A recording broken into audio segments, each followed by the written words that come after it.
नमस्ते। आज का टॉपिक है what is current transformer. Current transformer क्या है या सीटी क्या है, सीटी कैसे कार्य करता है, समझते हैं।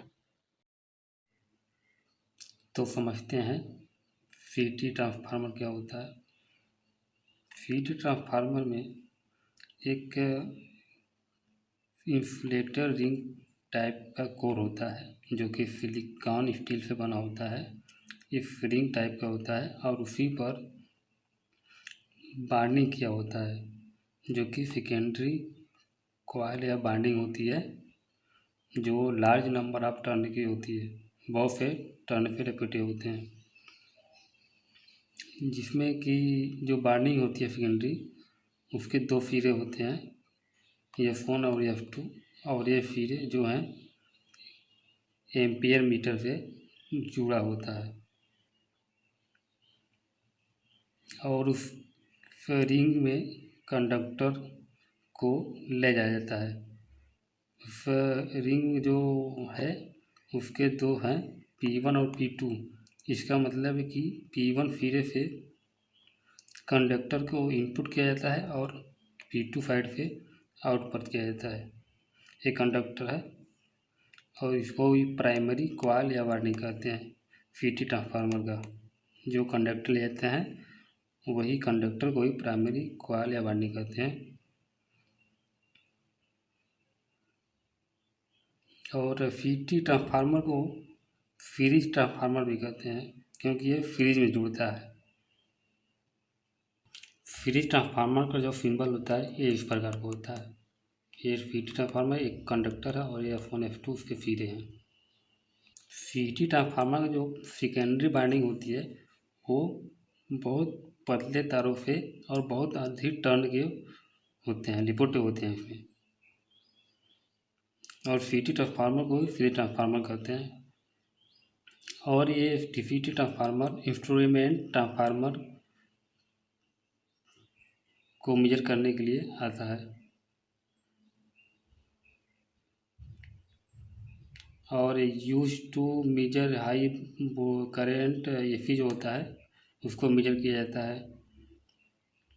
बहुत जैसे कि किसी लोड के लिए मान लीजिए किसी कंडक्टर में 100 एम्पियर 200 एम्पियर इसको मेजर करना होता है तो यहाँ पर सीटी ट्रांसफार्मर का यूज किया जाता है, क्योंकि यदि कोई लॉग मीटर इसको बनाया जाए मेजर के लिए तो 100 एम्पियर 200 एम्पियर इस प्रकार के करंट को मेजर करने के लिए बहुत ही मोटे कंडक्टर की आवश्यकता पड़ेगी जो कि बहुत ही कास्ट हो जाएगा। इसको मेजर करने के लिए इस प्रकार सीटी ट्रांसफार्मर का प्रयोग किया जाता है। इसको सीटी ट्रांसफार्मर को स्टेप अप ट्रांसफार्मर भी कहते हैं क्योंकि इसकी जो सेकेंडरी बाइंडिंग होती है वो इस प्रकार से बाइंडिंग किया जाता है कि वह बहुत ही हाई वोल्टेज से उत्पन्न करती है और convert high current to low current. जो सीटी ट्रांसफार्मर होती है ये हाई करंट को लो करंट में कन्वर्ट करती है, जैसा कि मैंने बताया। इसकी प्राइमरी बाइंडिंग होती है जो एक प्राइमरी बाइंडिंग है जो कंडक्टर गया इसी को प्राइमरी बाइंडिंग कहते हैं इस पर, और ये लो बाइंडिंग होती है कि जो प्राइमरी बाइंडिंग है और एक सिंगल तार गया है इसको प्राइमरी बाइंडिंग कहते हैं और ये लो वोल्टेज बाइंडिंग होती है।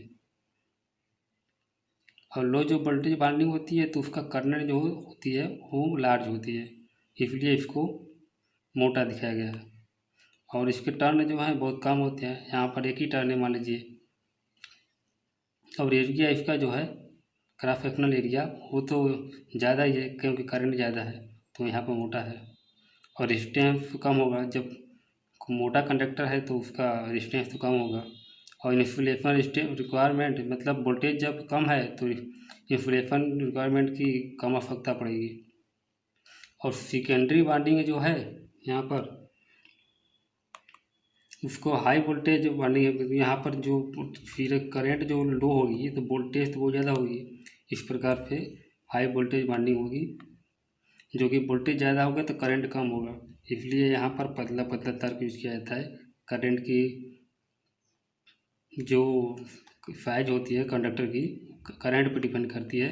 जब करंट कम होगा तो कंडक्टर की साइज कम होगी। टर्न बहुत ज़्यादा आगे पतला पतला तार है, क्योंकि करंट कम है तो पतले तार यूज़ कर सकते हैं। इस प्रकार से क्रॉस सेक्शनल एरिया बहुत ही कम होगी, लेकिन कम होने की वजह से इसका रेजिस्टेंस जो है बहुत ज़्यादा हो जाएगा, और इसलिए इंसुलेशन रिक्वायरमेंट बहुत ज़्यादा करना पड़ेगा, क्योंकि वोल्टेज बहुत ज़्यादा है।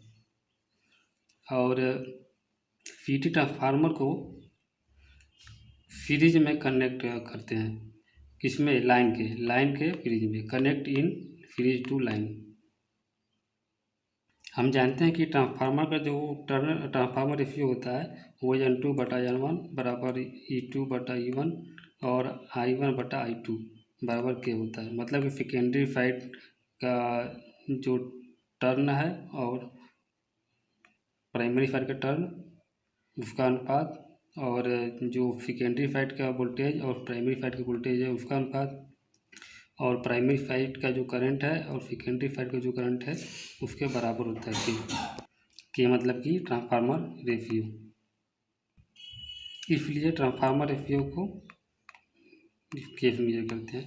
ट्रांसफार्मर रेशियो ऑफ सीटी, जो यहाँ पर ट्रांसफार्मर का रेशियो है, मान लीजिए करंट ट्रांसफार्मर है तो इसके लिए करंट की आवश्यकता पड़ेगी, तो इसलिए I1/I2 मतलब प्राइमरी साइड करंट और सेकेंडरी साइड करंट बराबर सीटी का जो ट्रांसफार्मर रेशियो है। और यहाँ पर प्राइमरी साइड का करंट है और यहाँ पर सेकेंडरी साइड करंट। और सेकेंडरी साइड करंट निकालने के लिए क्या करना पड़ेगा? सेकेंडरी साइड को बराबर करना पड़ेगा, इनपुट्स को ट्रांसफार्मर रेशियो से डिवाइड करेंगे तो सेकेंडरी साइड का करंट मेजर हो जाएगा। यहाँ पर कुछ ट्रांसफार्मर रेशियो को दिखाया गया है इस प्रकार से, मार्केट में मिलता है। जैसे उस पर लिखा रहता है 100/5, मतलब कि प्राइमरी 100 रहेगा तो वो मेजर करके सेकेंडरी 5 देगा, और प्राइमरी 200 करंट है तो वहाँ पर सेकेंडरी 5 देगा, और 1000 है तो 5 देगा, या तो 100 या 120 या तो 1 इस प्रकार से दिया जाता है। 5 या और 1 के मिलता है जो डिवाइड होता है सेकेंडरी वाले, मतलब लो करके 5 एम्पियर देगा। यदि कंडक्टर से 100 एम्पियर प्रवाहित होती है तो वहाँ पर 5 एम्पियर का आउटपुट देगी सेकेंडरी में। मान लीजिए किसी फीट ट्रांसफार्मर का ट्रांसफार्मर रेशियो जो है के वो 100/5 उस पर लिखा हुआ है रेटिंग, तो उसका जो डिवाइड करेंगे तो 20 एम्पियर आ जाएगा। और मान लीजिए किसी कंडक्टर पे 40 एम्पियर का करंट प्रवाह हो रहा है, तो वहाँ पर हम लोग मेजर करेंगे सीटी से, इसमें लगाकर कंडक्टर से, तो इसको जो है सीटी का जो आउटपुट मतलब कि सेकेंडरी करंट होगा कितना प्रवाह होगा इस कंडक्टर में यहाँ पर, तो मेजर करने के लिए क्या करना पड़ेगा? हमें पहले इसका ट्रांसफार्मर रेशियो को डिवाइड कर देंगे जो है, तो 20 एम्पियर आ जाएगा।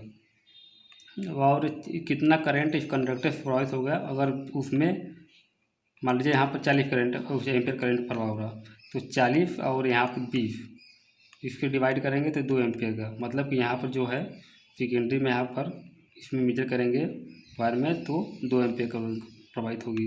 लेकिन ये इससे जो है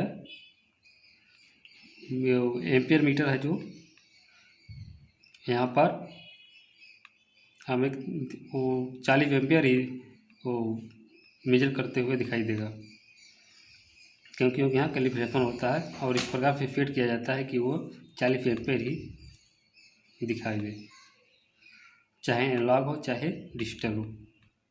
और यहाँ पर जो करंट मीटर है यहाँ पर लगा हुआ, वो इस प्रकार से डिजाइन किया जाता है कि जो ट्रांसफार्मर का रेशियो होगा यहाँ पर सीटी का जो ट्रांसफार्मर रेशियो होगा वही इसका भी होना चाहिए, तभी तो ये दूसरे से कंपेयर करेंगे, सही से मैच कर पाएगा, नहीं तो अन्यथा ये मेजर कुछ और करेगा और यहाँ पर कुछ और रहेगा, सही से काम नहीं। मतलब ट्रांसफार्मर रेशियो और सीटी ट्रांसफार्मर रेशियो और इसका मेजर दोनों सेम होना चाहिए, ट्रांसफार्मर रेशियो और इसका जो है का ये एम्पियर मीटर का जो रेटिंग रहेगा वो सेम होना चाहिए, जो है इसका ट्रांसफार्मर देखिए।